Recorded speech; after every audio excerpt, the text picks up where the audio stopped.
मनोहरा भोयर वर्ग 6वा. माझ्या शाळेचे नाव जिल्हा परिषद उच्च प्राथमिक शाळा सोनवली.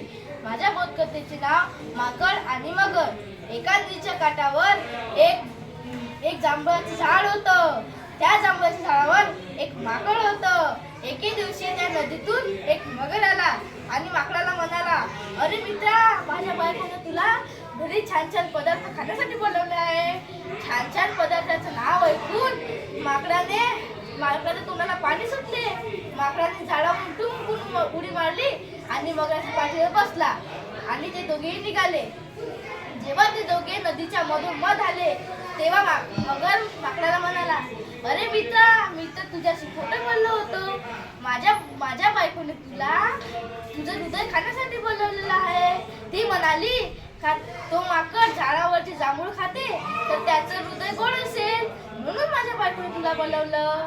माकडाच्या अंगाला थरथर काटे सुटले. माकड कापायला लागलं तर माकड मगराला म्हणालं, अरे मित्रा, माझं हृदय तर झाडावरच राहिलं. मगर म्हणाला, काय? माकड म्हणाला, हो. तर ते दोघेही जण निघाले. जेव्हा ते दोघे जण जांभळाच्या झाडापाशी आले तेव्हा माकडाने टुमकून जांभळाच्या झाडावर उडी मारली आणि म्हणाला, अरे मित्रा, जा तुझ्या बायकोला जाऊन सांग की तुझा नवरा या जगातला सर्वात मूर्ख प्राणी आहे. या गोष्टीपासून आपल्याला हे बोध मिळते की कोणावरही विश्वास ठेवू नये.